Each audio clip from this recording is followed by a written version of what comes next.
Chers internautes, c'est un plaisir de vous retrouver sur Pépé Soupe. Bonsoir à tous, soyez les bienvenus dans ce nouveau numéro de Pépé News. Voici les titres. Une double utilisation de la noix de coco. Tho Adeline nous fait découvrir le système d'égrainage de palmier à huile. Et enfin, Mama Bamba ou l'expression de la persévérance.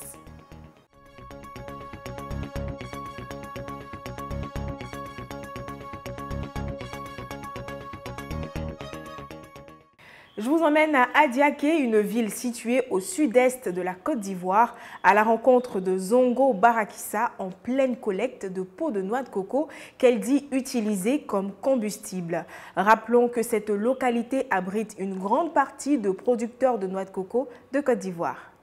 Dans la région du Sud Comoé, précisément dans la ville d'Adiaké, on produit des noix de coco. Au quartier Savane, la grande sœur de Barakissa utilise la peau séchée de coco comme combustible lorsqu'elle prépare du gari. Pour l'aider là, Barakissa transporte la peau de coco jusqu'à la cuisine. Tu grées gari. Et puis, vous venez comme ça, vous payez? Non. Et quand maintenant, quand tu viens, tu veux faire combien de tout? Pour ramasser les... Tu veux faire combien de tout de ramassage comme ça? Ah, donc depuis le matin, tu as ramassé? Non, c'est maintenant, c'est 3 ans qu'elle est là. Donc du coup, quand c'est comme ça veut dire que vous ne payez pas charbon ou bien fagot? Pas un peu fagot. Ça, c'est normal, ça ne faut pas griller gare.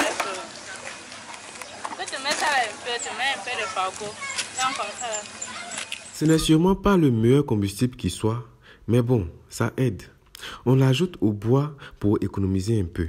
C'est là en quantité et puis c'est gratuit. Mon cher, pourquoi s'en priver? L'égrainage consiste à enlever les graines du palmier à huile. C'est aujourd'hui l'activité de plusieurs femmes dans la région du Haut-Sassandra, principalement à Zakwa. L'une d'entre elles, Adeline Tho, se rend dans les villages aux alentours à la recherche des régimes des graines de palmier. Le travail artisanal de la graine se déroule en plusieurs étapes. Mais parmi ces étapes-là, la première est d'une importance singulière. Il s'agit du dégrainage. À Zakwa, non loin de Daloa, plusieurs familles sont dedans. Ils ont mis un système en place. Je viens t'aider, à mon tour, tu viens m'aider. Tho Adeline est dedans depuis 3 ans. Elle nous explique les comme que quoi. Bon, on s'en paye dans les villages voisins. Et puis on vient dégrainer, on prépare et puis on presse l'huile. Maintenant, les femmes de là viennent payer avec nous. Donc c'est comme ça qu'on travaille. On paye l'électricité à souvent 40 000. Et comment on appelle là, 50 000. Bon, cette année, c'est arrivé sur 50 000. Parce qu'il y a les gens de pont qui sont venus. Les gens de pont. Ici, les bascules là. Donc, à cause de les villageois, nous ont laissé à 50 000. Un tricite nous donne, c'est pas les bidons, 25 bidons qui est là.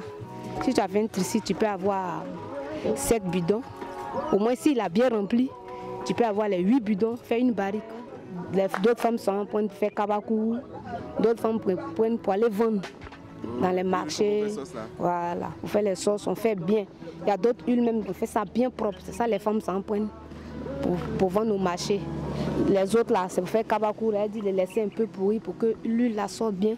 Donc, le kilo de graines de palme est devenu cher à l'achat. Bon, si c'est pour transformer là, il y a fort, ils vont gérer ça.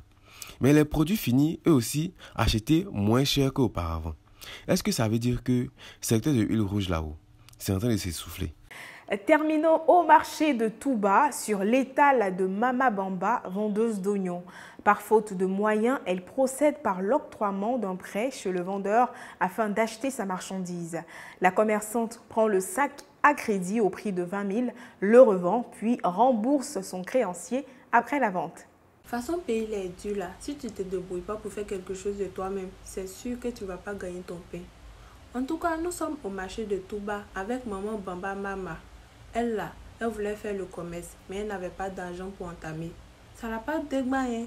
Elle a commencé à prendre crédit chez une dame. Là, quand elle finit de vendre là, elle fait le guet de la dame en question. Écoutez, je n'ai pas grandi avec mes parents. C'est de ma famille d'accueil que j'ai appris le commerce de riz et d'oignons. J'ai jusqu'à 7 enfants, donc il fallait que je me lance dedans. Comme je n'ai pas d'argent, je prends crédit avec une dame et puis je vends. Oignon là, le kilo à 600 et puis riz là, 400. Par jour, je peux avoir 5 000 si ça marche. Dans le cas contraire, 2 000 ou 2 500. Donc par semaine, si j'ai eu au moins 25 000, je donne 20 000 à la dame en question et puis moi je prends les 5 000. Comme on le dit couramment, 1 est mieux que 0. Même si la situation n'est pas aussi stable que ça, au moins tu arrives à nourrir tes enfants sans mendier. En tout cas, courage la mère. Quel est le nom de la vendeuse d'oignons? Donnez la bonne réponse et gagnez une recharge Orange de 5 000 francs CFA. N'hésitez surtout pas à vous mentionner en commentaire lorsque vous recevrez votre récompense.